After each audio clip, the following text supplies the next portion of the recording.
Fala pessoal, tudo bem por aí? Boa tarde, aliás, quase boa noite já, né? Sejam todos muito bem-vindas. Essa é a nossa terceira edição do Legal Week. Hoje eu estou aqui, eu sou Igor Evangelista, sou estudante de Economia da PUC Minas. Estou acompanhado aqui já da Amanda. Amanda, apresenta aí também. Gente, sejam bem-vindos aí à Liga Week. Espero que vocês gostem muito do evento. Meu nome é Amanda, eu faço Relações Internacionais na PUC Minas e participo da PUC M3 também, da Diretoria de Planejamento. Boa. Pessoal, para quem não conhece, a Liga Week é um evento organizado 100% por todos os membros aí da PUC M3, tá? São estudantes da PUC Minas, de diversos cursos. Se tiver gente aqui que é da PUC Minas e ainda não faz parte, tem como fazer parte, tá? Mas depois aí a gente bate um papo também sobre isso. A Liga é incrível, várias experiências, inclusive de montar eventos como esse que vocês estão participando. O Legal Week geralmente acontece também presencial, lá dentro da PUC Minas. Inclusive, agradecemos aqui a parceria da PUC Minas por nos apoiar no evento, na divulgação, na estrutura que a gente tem também dentro da Liga, tá bom? E hoje, devido ao nosso cenário, principalmente, né, a gente está aí no virtual, tá bom? E hoje, nosso primeiro dia, nosso grande dia, a gente tem uma super, hiper, mega convidada que está aqui com a gente hoje, que é a Gabriela Mosman. Gabriela já está por aí também? Estou sim, gente. Prazer a todos. Boa, boa. Pessoal, então só para apresentar, Gabriela, eu vou te passar a palavra já para você dominar aqui hoje o evento também. A Gabriela, pessoal, para quem não conhece ela é economista, mestre em finanças e também analista de investimentos do CNPI, com experiência em pesquisa, ensino e desenvolvimento de conteúdos educacionais. É youtuber, tem bomba também nas redes sociais, a gente super acompanha a Gabriela sempre, e é especialista também em fundos de investimentos e renda variável. Gabi, eu acho que ninguém melhor que você para falar um pouquinho das suas experiências incríveis no mundo da economia também, e em alguns outros. Se apresenta aqui para a gente, seja bem-vinda e agradeço novamente, já tínhamos conversado antes, mas agradeço novamente por ter aceitado o convite de estar aqui com a gente no primeiro dia do Legal Week aqui da PUC, tá bom? Bom, gente, muito obrigada. O prazer é todo meu e eu fico muito feliz, assim, eu aceito praticamente todos os convites para conversar com universitários, porque quando eu fiz a minha graduação, eu não tinha esse contato, o mercado era muito diferente e, assim, eu não sou tão velha, eu tenho 29 anos, eu fiz minha graduação, entrei na faculdade com 18, há 11 anos atrás, mas, assim, muita coisa mudou. E eu gostaria de ter tido uma visão um pouco mais das oportunidades quando eu estava na faculdade. Então, eu fico super receptiva a todo mundo. Tanto que, gente, eu quero trazer não uma palestra, mas mais um bate-papo. Eu quero abrir para perguntas, eu vou fazer minha apresentação aqui, mas eu acho que o que a gente mais pode aproveitar disso é saber as dúvidas de vocês, assim, sobre o assunto que for do meu domínio e eu puder ajudar vocês de alguma forma, vai ser todo o prazer, vai ser meu. Eu sou gaúcha, então eu fiz faculdade de economia na URGS, na Federal do Rio Grande do Sul, e eu entrei com 18 anos, fiz a faculdade, trabalhei um tempo em banco, depois fui fazer mestrado, iniciei o doutorado, tranquei o doutorado e vim para São Paulo, atualmente estou em São Paulo, trabalhando aqui. Então, eu sempre tive uma carreira muito de mesclar diversas coisas e me conhecendo. Eu posso dizer que eu sou uma pessoa, e isso é engraçado, porque eu não sou uma pessoa muito ambiciosa e trabalho com finanças, né? Mas assim, muito mais do meu sentido de buscar um propósito. Então, hoje eu vejo que o meu propósito é educar. Eu gosto de falar de finanças, eu gosto de falar de investimento, porque é algo que não existe no Brasil. E a gente sabe que o conhecimento financeiro ele é necessário, a gente ter um mercado financeiro desenvolvido é necessário para o desenvolvimento da nação, e eu vejo isso muito como algo que eu posso fazer pelas pessoas. Então, eu tento transmitir essa mensagem. A minha ideia aqui é falar um pouquinho, fazer uma breve introdução sobre o cenário econômico atual, o que impactou a pandemia, o que não aconteceu. Eu não sei o nível de conhecimento de vocês em termos do que está acontecendo, de termos de investimento, mas podem ir me interrompendo, podem ir mandando dúvidas, que eu tô aqui para bater papo com vocês, assim. Então, quem quiser interagir, tô aqui para isso. A gente teve alguns períodos muito complicados no Brasil em termos de estabilidade econômica. Então, assim, gente, eu não estou aqui para fazer discurso político nem nada, defender não é meu papel. Eu vou simplesmente trazer alguns dados do que aconteceu, tá? Então, vamos lá. A gente passou por um período muito complicado no Brasil, termos de expansão do governo, taxa de juros muito alta. Isso acabava dificultando um pouco a vida dos mercados. Então, você pensa, você é um empreendedor, você é uma pessoa com uma ideia que quer investir seu dinheiro para abrir um negócio. Para você tomar risco para abrir um negócio e você ver que você pode investir no Tesouro Selic com uma taxa de juros a 14%, é muito difícil de você tomar esse risco. Então, a gente passou por muito tempo com uma demanda oprimida de investimento no setor privado, muitas pessoas com ideias. Então, isso acabou oprimindo muito o nosso sistema financeiro. E isso eu falo aí de 2011 até 2015. Claro, o Brasil ele tem um histórico um pouco complicado com inflação, a gente é um país em desenvolvimento, não dá simplesmente para a gente comparar a nossa realidade com outros países desenvolvidos.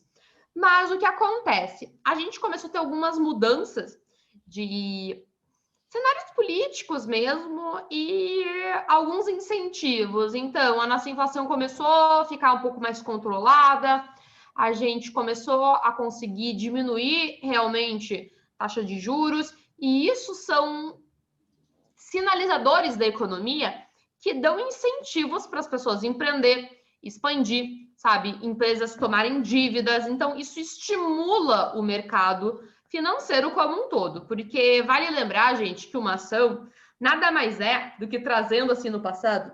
Você é uma pessoa, teve uma ideia, começou a empreender, virou MEI, virou microempreendedor, começou a estruturar uma empresa, contratou gente, começa a se desenvolver, cria a empresa e chega um momento que você quer abrir capital. E é basicamente esse processo, sabe? Então, foi algo que foi positivo e a gente viu, começa a observar um boom nos mercados ali por volta de 2017, 2018 e muito mais no ano passado.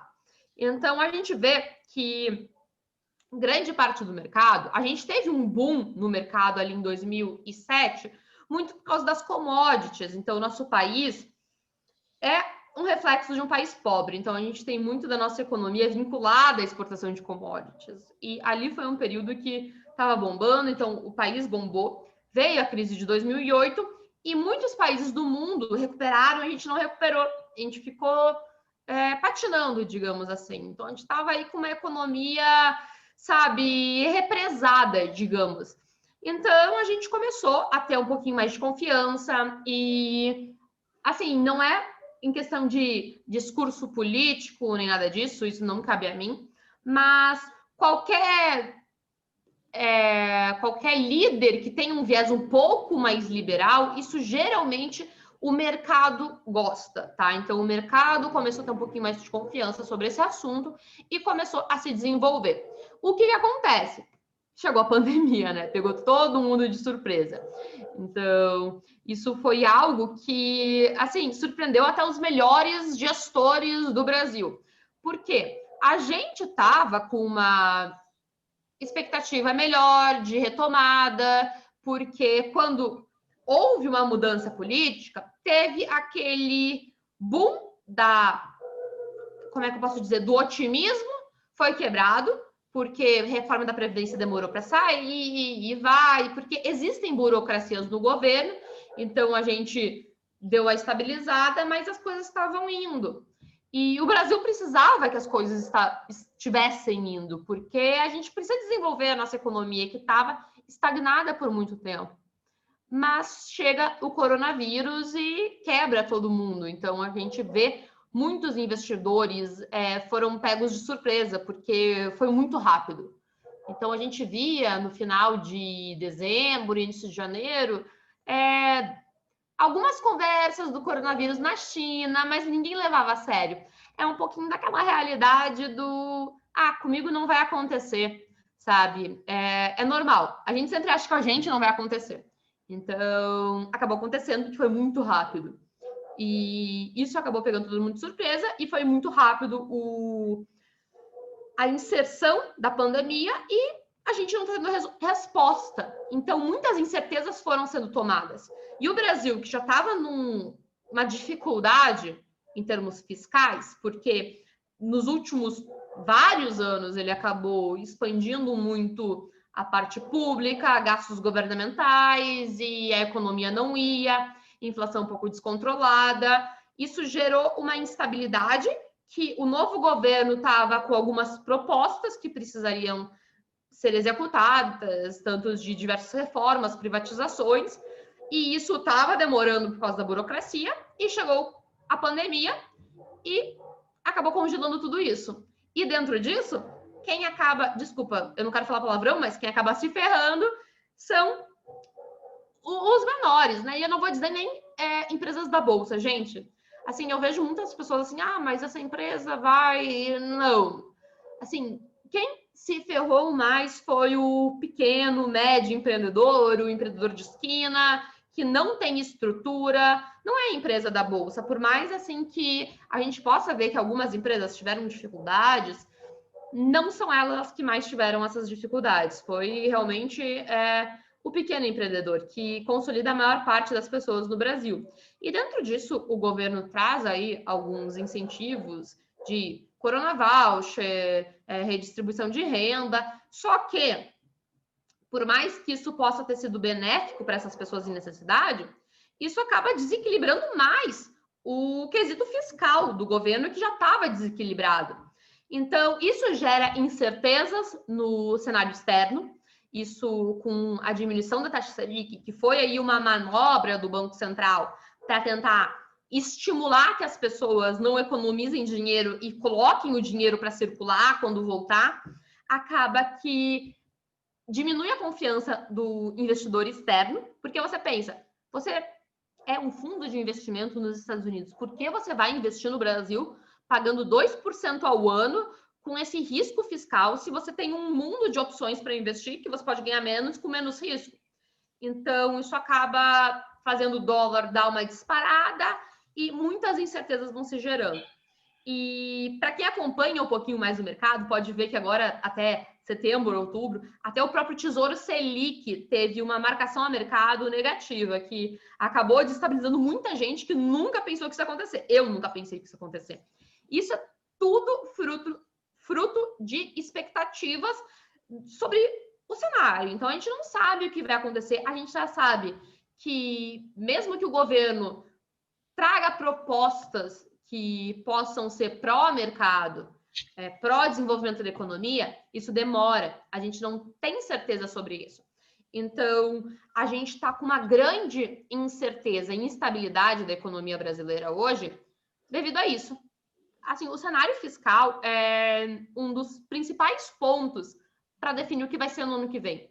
Então, é algo que eu converso com muitos fundos de investimento, gestores do Brasil todo, assim, equipes econômicas, e ninguém sabe, porque é uma grande incógnita. Por quê? O Brasil tem uma capacidade de voltar a crescer. A gente viu que a pandemia ela acabou trazendo muitas expectativas negativas no início, muito pânico, que não realmente se concretizou.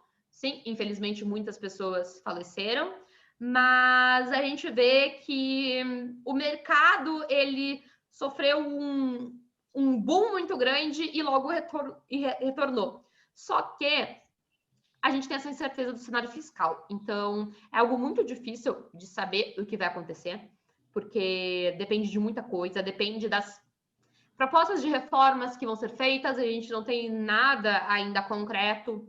Então, o mercado deu uma colher de chá muito tempo para o governo, mas devido a um descaso entre discursos do governo, onde um diz uma coisa, outro diz outra, gera essa instabilidade. Então, a incerteza do mercado fica complicada e gera muito essa oscilação.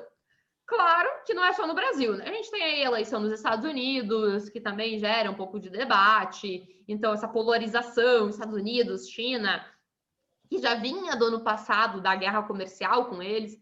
Então, gera muito volatilidade para os próprios mercados e a gente fica nesse ambiente de incerteza.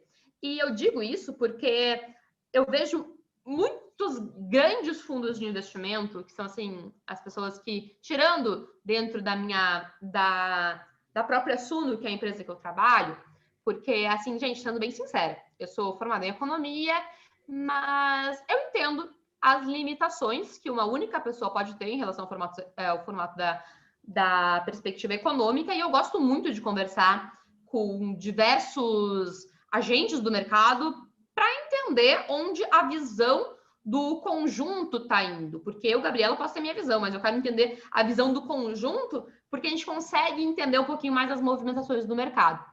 E grandes gestores, assim, pessoas com muito conhecimento, estavam apostando muito na retomada de commodities no Brasil. Então, a gente via muitos gestores posicionados em Petrobras, isso em dezembro, janeiro desse ano.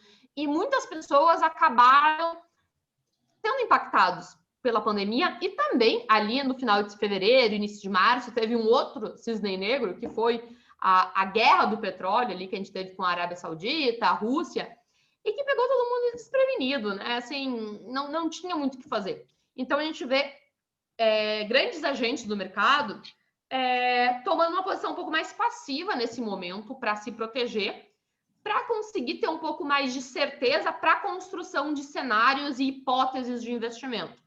Por quê? A gente, do jeito que está, é muito difícil você criar uma tese de investimentos, no sentido de o que vai ser desenvolvido, o que vai vingar no próximo ano, o que vai acontecer no próximo ano.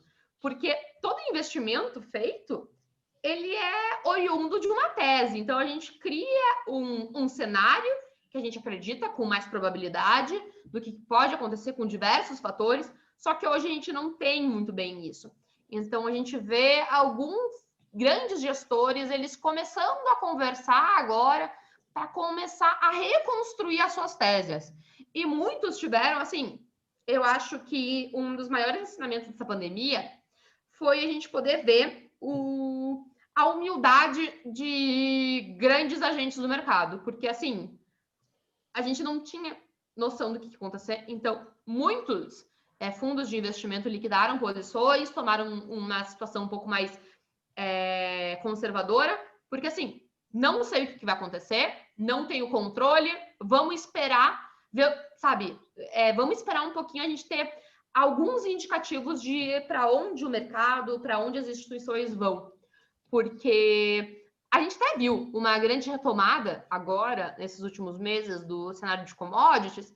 A gente vê, assim, gestores falando assim, eu liquidei posições em commodities em fevereiro, março, porque eu tinha certeza. E talvez, se eu não tivesse liquidado, teria sido melhor. Mas como eu vou saber? E a gente precisa julgar os tomadores de opinião pelas decisões que eles tomam, segundo os dados que eles têm, né? Porque o futuro é muito incerto. É muito fácil eu olhar hoje e pensar, olha, você deveria ter investido o seu dinheiro depois do sexto circuit breaker, mas como é que você vai saber? Eu, Gabriela, estava guardando um dinheiro em dezembro porque eu não estava vendo oportunidade, mas o que eu fiz? Depois do segundo circuit breaker, eu finalizei a minha reserva de oportunidade. E foi circuit breaker e ninguém tem como saber, sabe? Era algo muito incerto. Então, eu tento trazer um pouquinho disso para vocês, que eu até brinquei, assim, quando... Brinquei no sentido um pouco irônico, mas eu estava fazendo acompanhamento em conjunto com a Suno. Para quem não conhece, a Suno Research é uma empresa de análise de investimentos, onde tem relatórios de recomendação, a gente cobre o mercado, e a gente tem canais no YouTube, então a gente fazia live em todos os circuit breakers, dando a nossa visão. E era um pouco assim, eu já tinha passado por situações anteriores na minha vida de investimento, greve dos caminhoneiros, Wesley Day, que teve as delações, sabe? E é algo que você forma caráter, então, quando você está no mercado. Não é fácil de lidar, mas são situações que você vai formando caráter e vai aprendendo a lidar com o seu perfil de risco. Por quê? Quando o mercado está subindo 15% no mês, como foi em dezembro, todo mundo é o melhor investidor, todo mundo é o melhor alocador de patrimônio, sabe? O melhor analista. Eu vou estar na capa da Veja com 1 milhão com 23 anos, basicamente isso. Só que quando as coisas... O mercado não funciona assim, então a gente vai tendo quebras de expectativa ao longo desse tempo. Isso vai formando caráter, você vai entendendo o que é a sua alocação de risco, o que faz sentido para a sua realidade ou não. E eu digo isso muito de uma pessoa que, assim, eu saí de casa com 22, fui pagando minhas contas, morando sozinha e sempre fui trabalhando para pagar minhas contas. Então, assim, eu dependia totalmente do meu salário, eu não tinha quem me sustentasse. E eu sabia o que era a sensação de, nossa, eu passei 2 anos guardando esse dinheiro e tô vendo ele derreter. Então, não é uma sensação fácil. E eu tento trazer isso para vocês porque faz parte. Só que é um processo de aprendizado, de acompanhamento do mercado, e são coisas que somente meio que o cabelo branco vai te dar essa experiência, porque, gente, por mais que, assim, que a gente leia um livro, aprenda com a experiência do outro, a gente nunca vai saber exatamente como a gente se comportaria naquela situação, se a gente não tivesse passado por isso, sabe? Então, eu até trago agora, assim, deixo aberto aí um pouco para o Igor, para a Amanda, trazerem um pouco das dúvidas, porque eu não quero ficar repetindo aqui alguma coisa, eu posso falar mais sobre o assunto, mas eu quero entender um pouquinho mais sobre o que vocês querem saber, sabe? E eu vou dar aqui, vão falando, eu só vou ligar a luz aqui do meu apartamento porque tá ficando escuro e não quero desaparecer para vocês. Não, tranquilo. Queria falar, quem não acompanha as publicações da Suno, os e-books que eles lançam, gente, é um conteúdo assim, tem muita coisa gratuita e um conteúdo muito bom. Vale a pena para quem quer entender um pouquinho mais sobre o mercado financeiro. E surgiu uma pergunta aqui no chat do Lucas Moraes. Amanda, antes de você falar ela, inclusive, o pessoal fica à vontade para usar o chat aí para já mandar as perguntas, tá? A Gabi, ela já fez uma introdução maravilhosa aqui, já jogou muito conteúdo, já anotei várias coisas aqui, inclusive, mas eu acho que realmente o debate aqui, podem lançar as dúvidas aí que a gente vai batendo um papo, tá bom? Gente, aproveitem esse momento, porque a gente está num período de muita incerteza, acho que todo mundo tem muitos questionamentos, e a Gabi está aqui para nos ajudar com isso. E aqui a pergunta do Lucas. Com algumas empresas tendo dificuldades com a falta de várias matérias-primas no país, qual a sua visão para o futuro da inflação? Peraí, que a galera tá mandando muita pergunta aqui e tá descendo. Aí, qual a sua visão para o futuro da inflação no fim de 2020 e para 2021? Então, gente, o que acontece com a inflação em 2020, tá? E eu, assim, baseio muito das minhas expectativas no que eu acompanho, assim, semanalmente do relatório Focus, mas a gente viveu um ano onde as pessoas eram meio que forçadas a não gastar. E digo por experiência própria, porque, assim, você acaba trancado dentro de casa, você não pode usufruir de serviços, é muito difícil. E o próprio serviço é um principal dos propulsores de consumo da alta renda. Então, você vê as pessoas muito limitadas a isso. Então, a gente viu aí um período de até muitos economistas falando em uma possível deflação. Então, eu vejo que o ano de 2020, ele vai ter uma inflação baixa, não por causa da real demanda da população, mas por uma demanda refreada mesmo, assim, de você não poder gastar. Porque o governo acabou colocando muito dinheiro em circulação, e isso é normalmente um fator que estimula a um aumento da inflação. A gente teve aí o IGPM dando uma bombada, digamos assim, principalmente em setembro, batendo mais de 10%, e ele tende a pegar algumas características prévias ao IPCA. O IPCA é o indicador padrão para a inflação do Brasil. E ele tende a trazer algumas alguns dados prévios, porque ele vai muito do setor da indústria, que é o inicial propulsor do consumo, então, do setor imobiliário. E eu acredito que a inflação, assim, em 2021, a gente tendo uma vacina, voltando para uma vida normal, a inflação vai dar uma acelerada, sim, principalmente com uma taxa de juros de 2%. A taxa de juros de 2%, ela foi, vamos ser sinceros, ela foi, assim, um pouco forçada pelo Banco Central.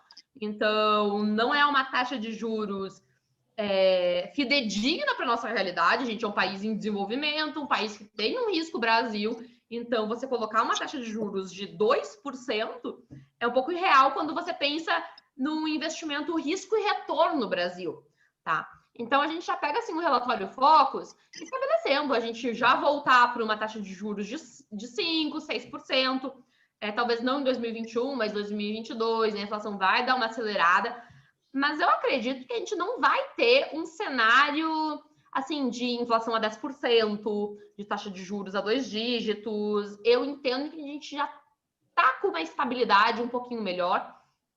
A gente tem alguns líderes econômicos com um pouco mais de... Como é que eu posso dizer? Um pouco mais de compromisso com essas informações, tá? Então, eu vejo um pouquinho mais de estabilidade nesse sentido, mas a gente vai voltar para uma realidade que é uma realidade do Brasil. Taxa de juros um pouquinho mais alta, a inflação um pouquinho mais alta e vida que segue, sabe? É um pouquinho disso. Aí vamos para a próxima pergunta, então, que é do Vinícius. Gabriela, você acredita que o investimento de valor é a melhor abordagem em um mercado tão incerto como o de hoje? Assim, gente, não existe a melhor abordagem. Existe uma abordagem que faz sentido para a sua vida, sabe? Alguns investidores gostam mais de buscar uma empresa, assim, subprecificada, com desconto a mercado, com potencial de crescimento. Outras pessoas são mais conservadoras, gostam mais de investimento em renda fixa, fundo imobiliário, fundo de investimento, e não tem certo e errado. Tem o certo para sua vida, sabe? E o que eu tento incentivar as pessoas é que você busque conhecimento e entenda o que faz sentido para sua vida, com o que você quer, sabe? E também considerar o cenário econômico. Porque, assim, eu brinco muito que eu sou aquela investidora agressiva conservadora. Porque, assim, qualquer pessoa que for olhar minha carteira de investimentos hoje vai dizer que eu sou agressiva. Mas eu sempre tomei qualquer decisão com muito estudo, muita certeza. Então, eu comecei a investir em ações com 25 anos. Por quê? Isso era 2016, a gente viveu um cenário com taxa de juros alto, eu queria focar em guardar dinheiro para fazer um intercâmbio, para investir em pós-graduação, eu não tinha muito dinheiro, então eu tinha prioridades. Eu tinha uma reserva de emergência para 2 anos, para que eu pudesse fazer meu mestrado e não passar dificuldades. Então, é muito de você entender o que faz sentido na sua vida. Mas, assim, continue estudando. A carteira de investimentos, ela é mutável conforme a sua realidade muda. A nossa realidade muda o tempo todo. O que a gente quer para o futuro muda o tempo todo. A gente precisa entender como adequar os nossos investimentos em relação a isso. Vou engatar aqui em uma pergunta. Você acha que agora é o momento para o pessoal começar a investir, quem tem interesse, porque está surgindo muitas oportunidades? Você acha que quem está entrando agora no mercado financeiro tem que entrar com que cabeça, pensando mais a longo prazo, esperando esse momento de pandemia passar? O que você acha? Gente, sempre é o momento para você começar a investir.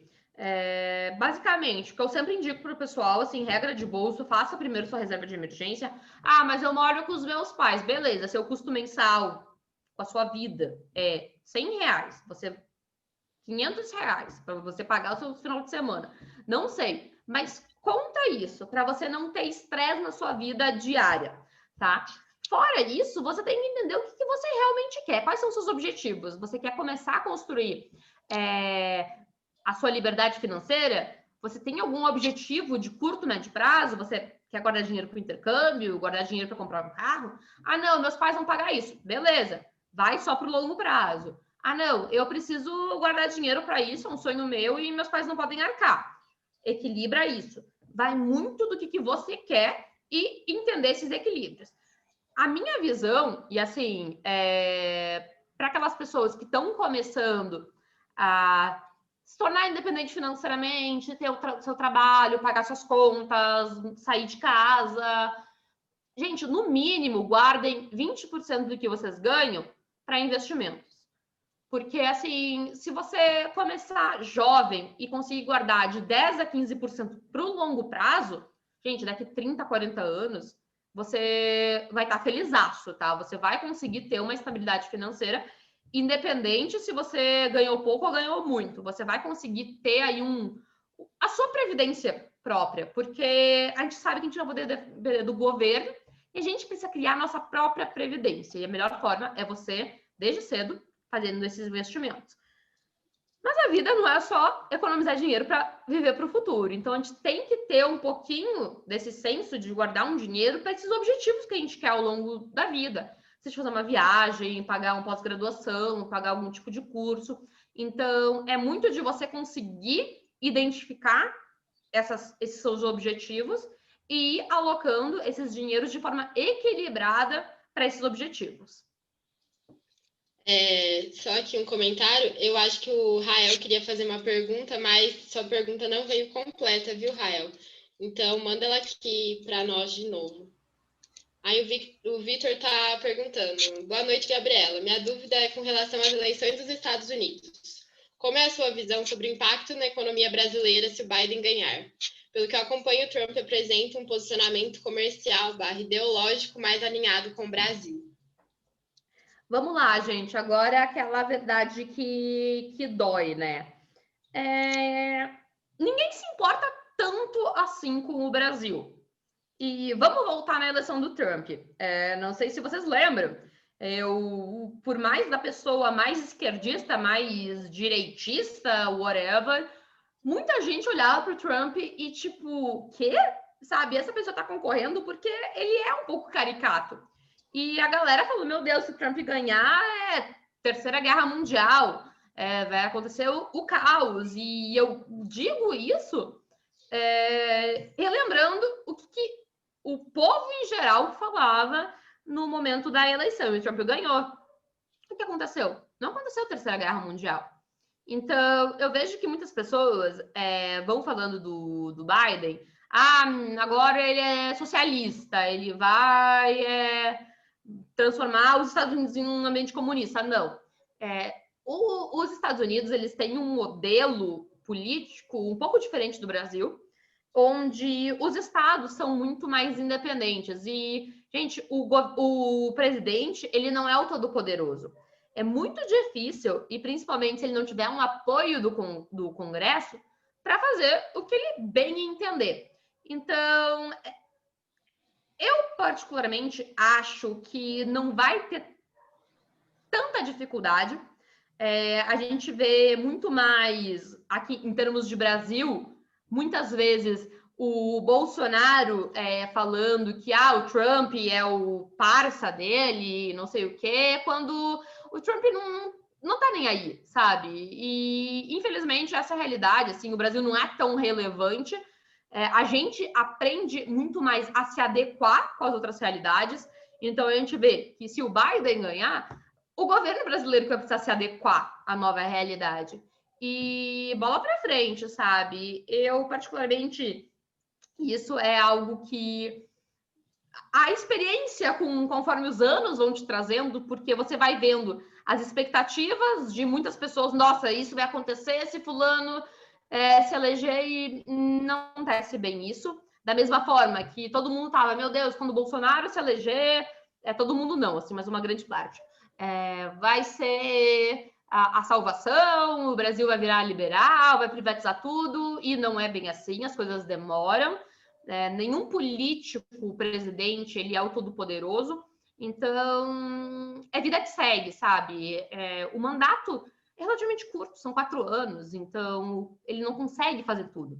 Ele vai ter um período... Isso é termos de quando você vai aprendendo a estudar um pouco o ciclo político.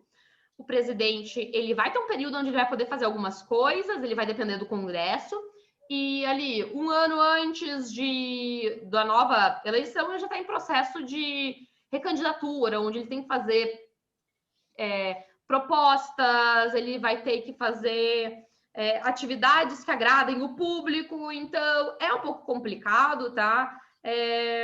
Eu vejo que não depende tanto de um ser eleito ou o outro vai mudar muita coisa. Não vai mudar, sabe? E até assim, trazendo do passado, o próprio Lula, quando ele foi eleito, talvez vocês não se recordem, mas o dólar disparou assim absurdamente. Se a gente trazer a preços reais, assim, é muito mais.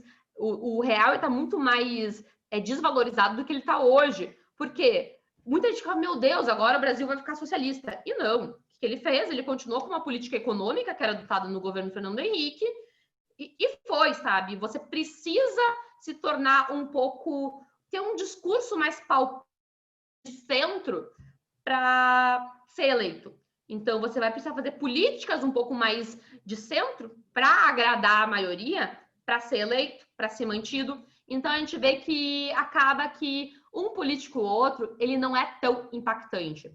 Tá? Então, assim, de novo, toda vez que a gente fala sobre política, a gente acaba ficando um pouco polêmico, mas eu, sendo bem sincera, eu sou daquelas pessoas que não ponho minhas esperanças em políticos, eu prefiro deixar para iniciativa privada, para tocar para o mercado, para a gente tentar seguir a nossa vida, sabe? Eu fazer o que eu posso, pelo melhor que eu posso. E a gente tem agora uma pergunta do Gabriel Silva. Ele falou, minha pergunta vai na mesma vertente do Lucas, que foi lá a primeira pergunta que a gente respondeu, porém pautada em outra área, sendo a construção civil. Existe a possibilidade de prever o resultado do mercado na área da construção civil com essa maior procura por compras de imóveis e alta dos preços de matérias-primas? Então, gente, é muito difícil, porque o que acontece? E, de novo, assim, agora retratando nem só a minha opinião, mas muito do que eu vejo sendo debatido no mercado, a gente tá com essa incerteza sobre a atual situação do home office. Então, a gente viu muitos fundos imobiliários aqui no Brasil sofrendo, a gente vê REITs nos Estados Unidos sofrendo, porque não sabemos o que vai acontecer em termos de alocação de espaço imobiliário. Assim, eu particularmente acho que as coisas vão voltar logo ao normal, porque as pessoas têm memória curta, principalmente no Brasil. A gente não é tão desenvolvido na questão produtividade, incentivo para produtividade. Então, eu vejo muitas empresas voltando à rotina normal, saindo do home office. E o que acontece, assim, até próprio zonas de São Paulo, e era muito aquele debate, nossa, agora a Faria Lima vai estar vazia. Gente, não é um dos lugares mais demandados do Brasil. Se as empresas estão saindo lá, saírem, vai ter outras que vão entrar. Então, muito desses fundos imobiliários que estão alocados nas melhores regiões do Brasil, eles vão ter essa realocação. Mas é um pouco assim no sentido que vai demorar, eu acho que vai indo sendo um teste. Eu, Gabriela, acredito que a gente possa ter algumas empresas com um perfil mais startup, inovador, de vamos ter home office, mas a grande maioria não vai, porque é um perfil da nossa indústria, a gente acaba tendo muitas empresas, assim, vinculadas a setor primário, sabe, manufatura. A gente não é tão desenvolvido na parte de produtividade, tecnologia, onde a gente poderia aproveitar melhor as pessoas no home office. Então, eu vejo que essa demanda ela vai voltar. A construção civil não depende só disso. A gente tem um problema de logística no Brasil, sabe? E isso é uma coisa mais a médio e longo prazo. Então, foi impactado por essas perspectivas. Eu acho que vai ser algo que vai surgir muito para a pauta, talvez para o próximo mandato, seja o próximo governante ou a continuidade do que a gente tem agora, mas um pouco mais para essa pauta, onde dá um pouco mais de espaço para a gente ter aí uma visão um pouco mais clara sobre a manutenção desse processo econômico, assim, da linha do que vai ser o desafio econômico. O Éder fez um comentário aqui. Creio eu que imprevistos são previstos. Digo isso pois tivemos diversas crises ao longo dos anos. Crise de 29, crise de 93, 2008 e atualmente a do corona. Ou seja, a crise sempre esteve presente. Você acredita que por parte dos gestores de investimentos, eles tenham sido inocentes em desacreditar que uma crise poderia vir? Detalhe, no gráfico da Ibovespa, para quem é grafista, já demonstrava uma queda. Sim, então a gente...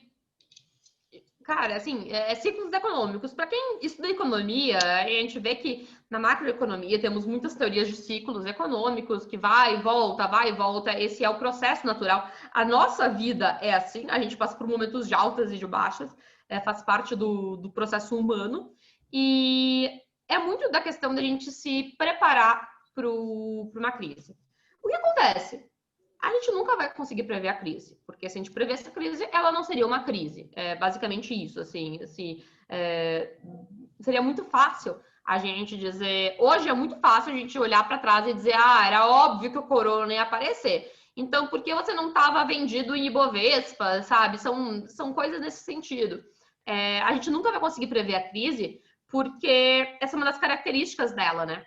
Ela não é previsível. Então... Uma crise, ela vai surgir por fatores diversos. Então, a gente teve crise financeira, a gente teve crise da internet, a gente teve diversos tipos de crise e vão continuar acontecendo. E é o que eu falo para as pessoas.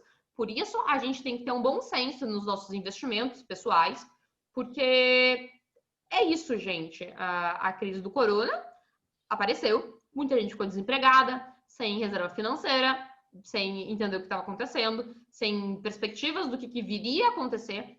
Isso vai continuar acontecendo. Talvez não seja uma pandemia mundial, talvez seja a quebra do setor de tecnologia ou de um setor que ainda nem existiu. Porque, de novo, momentos de necessidade como que estão surgindo, eles geram muita inovação.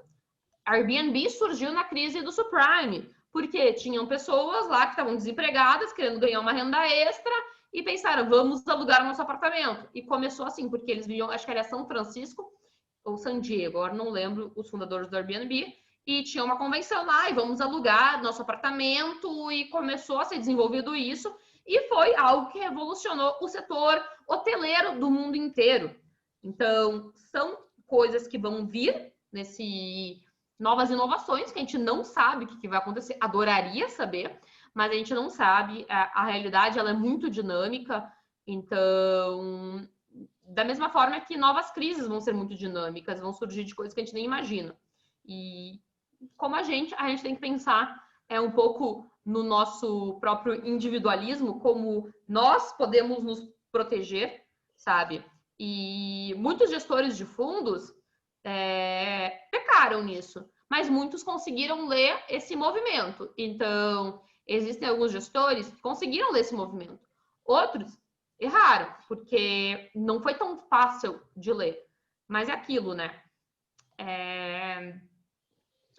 A grande maioria não conseguiu ler. Então, talvez eles leram errado, mas não tão errado quanto a maioria. Agora um comentário aqui do Rael. Gabriela, sabemos que o Brasil é um dos países que menos faz exame para notificar o Covid. A subnotificação é enorme. Hoje, Alemanha e França anunciaram um novo lockdown de 1 mês por causa da segunda onda de coronavírus. Com isso tudo ocorrendo e as eleições americanas e brasileiras batendo na porta, você acha que o mercado brasileiro pode dar uma fragilizada como foi em março? Pode dar uma fragilizada, não como foi em março. Gente, vale lembrar que a gente é um país pobre, tá? A gente é um país pobre, com dimensões continentais. Não dá para comparar com uma Alemanha. Não dá, assim, é outra cultura, assim, é outra estrutura. Então, não dá. A Alemanha é um país muito mais educado, onde as pessoas vão respeitar as ordens. Então, são diversos fatores, desde sociais a econômicos, que não são replicáveis no Brasil. A gente não tem condições financeiras de testar todo mundo, e isso é muito complicado, porque eu também entendo que a melhor forma de evitar uma pandemia, evitar o desenvolvimento dela, seria fazendo testes, seria acompanhando. Só que também, gente, por mais assim, que o governo tivesse as condições, a gente vê, assim, e eu gostaria aqui que alguém que não souber de cabeça um exemplo de uma pessoa que furou a pandemia e foi, sabe, totalmente displicente ou, tipo, não seguiu as regras, sabe? Muita gente fez isso. E é um pouco da nossa cultura, de que, foda-se, vou fazer, e isso é um pouco da cultura do brasileiro. E é um pouco complicado, sabe? Porque a gente está envolvendo diversos fatores, e quando a gente fala de um país de dimensões continentais como o Brasil, onde tem muitas realidades distintas, é complicado. Porque eu dou exemplo assim, eu sou gaúcha, então estava morando em São Paulo. Começou a pandemia, São Paulo foi o primeiro foco. Gente, eu tava num flat que era do lado do prédio da XP. Da XP teve o segundo caso de coronavírus no Brasil. Então, era do lado da minha casa. Isso dá um pouco de pânico. E o que eu fiz? Saí de São Paulo, fui para o Rio Grande do Sul. O Rio Grande do Sul começou a ter medidas de, não lockdown, mas de contenção, junto com São Paulo. Só que não tinha casos no Rio Grande do Sul. O que aconteceu? A gente acabou intensificando uma crise econômica no estado, e quando surgiu o pico da pandemia lá, que foi em junho, julho, o pessoal já estava surtado de ficar em casa. E é algo que a gente precisa lidar, assim, com a questão, assim, de até onde o pessoal vai aguentar se manter trancado em casa, até onde que isso é viável. Então, eu não estou aqui defendendo lockdown ou não defendendo. É uma questão, assim, que a gente não tem estudo, validação científica de que um vale e nem que o outro vale. Eu, Gabriela, fiquei em casa, me mantive em casa, porque eu pensei assim, eu quero fazer a minha parte, mas eu tô fazendo isso não porque porque o governo está dizendo, assim, pelo meu consenso de cidadã, mas eu entendo que para muitas pessoas é difícil. Tem gente que precisa sair de casa para ganhar um dinheiro, para trabalhar, e não tinha, e não podia depender do governo. Só que assim, eu estava trabalhando na internet, ganhando meu salário igual, feliz da vida, na minha casa, e são realidades distintas. Então, é muito complicado a gente falar sobre todas essas situações, e eu falo bem sinceramente, essa é apenas a minha opinião, não sou especialista, nunca estudei epidemiologia, não sou especialista em sociologia para dizer, eu estudo economia, investimentos, e eu entendo os impactos econômicos que isso tiveram. Seria melhor ou pior em termos da saúde? Também não sei. E, infelizmente, a gente não vai conseguir identificar isso agora. E eu acho que era o bom senso das pessoas fazer a sua parte. Infelizmente, em um país como o Brasil, é muito mais difícil você cobrar isso das pessoas. Quando você tem um país menor, mais educado, como a Alemanha, mais rico, onde você pode testar, é mais fácil, sabe? Então, infelizmente, a gente precisa, sabe, aceitar um pouco a nossa realidade. É isso da questão da pandemia. Eu vim para o Paraná também, eu sou daqui, e foi literalmente isso que você falou. Aqui não tinha casos e estava tudo fechado. Só que o povo não aguentou ficar dentro de casa, todo mundo saiu. Hoje em dia, nem parece que a gente está em pandemia. Aqui as coisas já... Então, eu sou de Novo Hamburgo, próximo a Porto Alegre. Eu fui para a casa dos meus pais, fiquei lá e tava tudo fechado. Comércio fechado quando tinha 5 casos na cidade, sabe? Então, é um pouco complicado. Pode dizer, mas isso evitou a contaminação. Não evitou, porque depois teve surto. Então, é um pouco complicado, assim, e eu não tô aqui para assim, falar de um lado ou de outro, eu tô do lado humano, então eu acho que as pessoas poderiam ter tido mais bom senso também, mas, enfim, é difícil a gente julgar, analisar qualquer coisa. Então, eu sou de Londrina, e aqui teve um momento que tinha mais casos do que, chegou assim, no pico, tinha mais casos do que em BH, e tava tudo aberto, assim, todo mundo na rua. Mas é complicado julgar. Vamos aqui para a pergunta do Afonso, ele está falando: boa noite, pessoal. Gostaria de saber o que a Gabriela pode comentar sobre a opinião de alguns economistas que entendem que a taxa Selic está em um patamar abaixo do correto. Segundo esses economistas, é por isso que o Tesouro Selic teve deságio. Eles entendem que a taxa Selic estaria abaixo do correto até pelo risco fiscal que o Brasil corre com a dívida pública batendo 100% do PIB. E se o afrouxamento da política monetária é uma tendência dos bancos centrais. Sim, então... Ô, Gabi, Oi? só te falar uma coisinha. Depois dessa tem mais 2 perguntas. Eu sei que você tá com super horário hoje também, tá bom? Então, vamos fechar até essa, e se você conseguir responder as outras, ótimo. Beleza, Senão... beleza. Assim, e gente, eu super me coloco à disposição. Se um dia vocês quiserem marcar live no perfil ou pegar algumas perguntas, me mandar, a gente faz alguma coisa, porque, assim, é um grande prazer poder, sabe, bater esse papo com vocês. Pô, que alegria. O que eu digo da taxa Selic? É a minha visão, e eu comentei um pouquinho antes. Eu também entendo que ela está abaixo.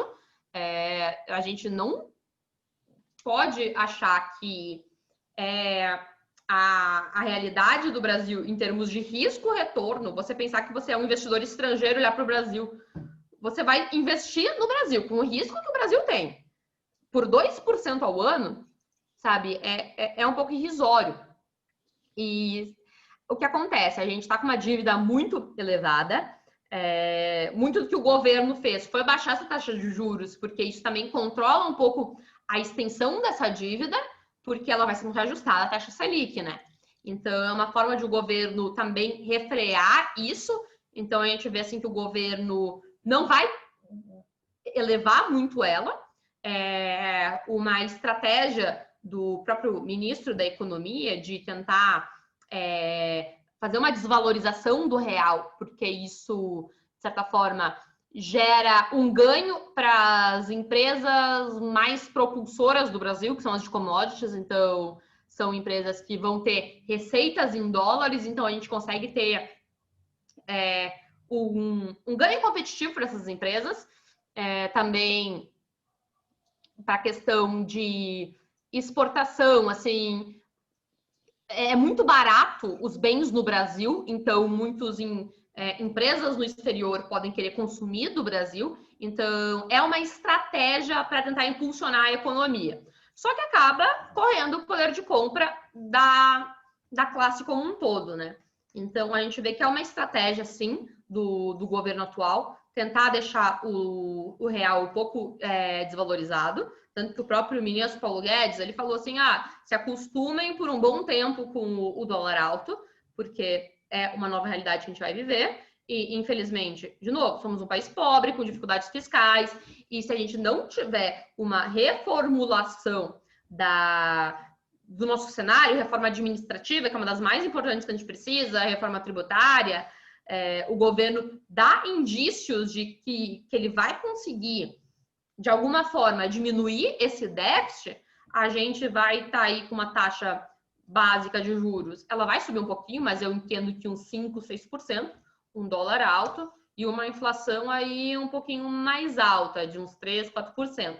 Então, não vai ser um período fácil, a gente vai estar continuando, aos olhos do mundo, sendo pobres, porque a gente vai ver assim, o salário mínimo nos Estados Unidos é $1.000. Gente, isso é quase R$6.000 por mês, sabe? Então, a gente olha assim, porra, eu sou pobre. Por mais que você pense assim, nossa, hoje eu sou bem sucedido na minha empresa, tenho um salário bom, você vai olhar para os Estados Unidos, porra, sou pobre. Então, é um pouco disso e, infelizmente, essa vai ser a nossa realidade por um bom tempo. Gabi, nós temos mais 3 perguntas aqui. Eu não sei como é que tá o seu tempo, porque falta só eu tenho mais 3 minutos, gente. Vamos fazer Amanda, mais uma. faz a última pergunta. E aí, Gabi, a gente vai te mandar as outras perguntas que ficarem aqui no chat, tá bom? Mas já adiantando, com certeza a gente vai querer um segundo momento com você, porque... perfeito, é só combinar, gente. Tá perfeito, tá? Amanda, faz então essa última pergunta aí pra gente. Do Lucas Henrique. Você acha que o teto de gastos do governo será respeitado com o cenário dessa crise atual? Caso não, acha que a Selic pode voltar aos patamares da época Dilma? Eu não acho que a Selic vai voltar aos patamares da época Dilma, porque ali houve uma forçação da taxa Selic, diminuição da taxa Selic, quando a gente tinha uma inflação alta, então a gente acabou precisando voltar correr com uma taxa Selic alta para tentar converter, então foi um baralhado econômico, e eu acredito numa taxa Selic que é uns 5, 6, 7%, não aos 2 dígitos. Eu acredito, assim, gente, esperanças, assim. Eu vejo que o teto de gastos, ele vai ser mantido, mas algumas manobras podem ser feitas devido à situação. Por exemplo, o auxílio emergencial. Como vamos alocar isso nas contas? Então, daqui a pouco é uma despesa extra e eu não vejo muito poder dentro do Congresso para não aceitar isso, porque seria algo muito polêmico. Você vai dizer assim, Bolsonaro vai ser impeachmentado porque ele fez auxílio emergencial. Assim, nem quem é contra Bolsonaro vai ser a favor disso. Então, eu entendo que devido à situação, vão ser feitas várias colheres de chá, assim, como está sendo, muita gente está fechando o olho para a questão de aumento de dívida, porque é um momento complicado, mas é aquilo. O que vocês vão fazer agora em 2021? Então, daí que o bicho vai pegar, assim. Então, vocês precisam fazer reformas, precisam reavaliar, porque daí não vai dar para ser feita mais essas colheres de chá. Então, é basicamente isso, assim. Eu entendo que, de alguma forma, o pessoal vai conseguir ajustar o que aconteceu esse ano, alguma contabilidade criativa, alguma coisa, mas ninguém vai questionar tanto isso, tá?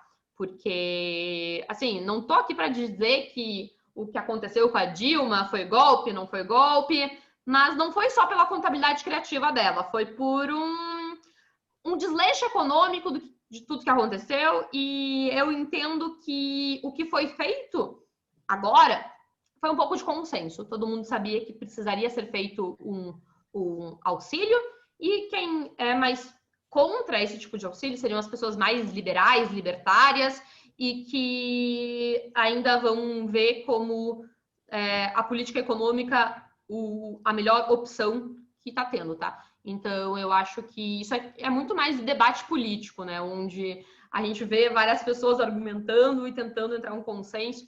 Então, é um pouquinho complicado. De novo, eu não sou especialista política, eu vou vendo assim um pouquinho do que eu vou entendendo do mercado, mas é basicamente isso.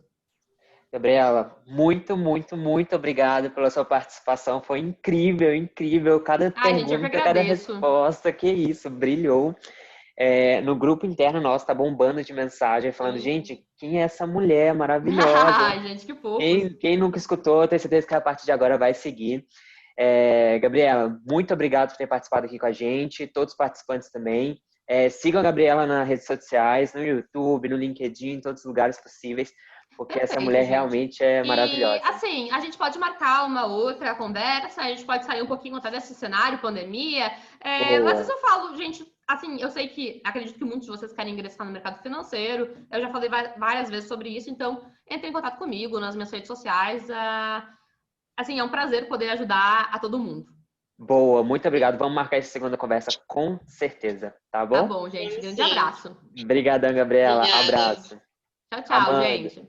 Até mais. Amanda, valeu também pela participação. Galera, muito obrigado pela participação de todos. Amanhã a gente continua o nosso evento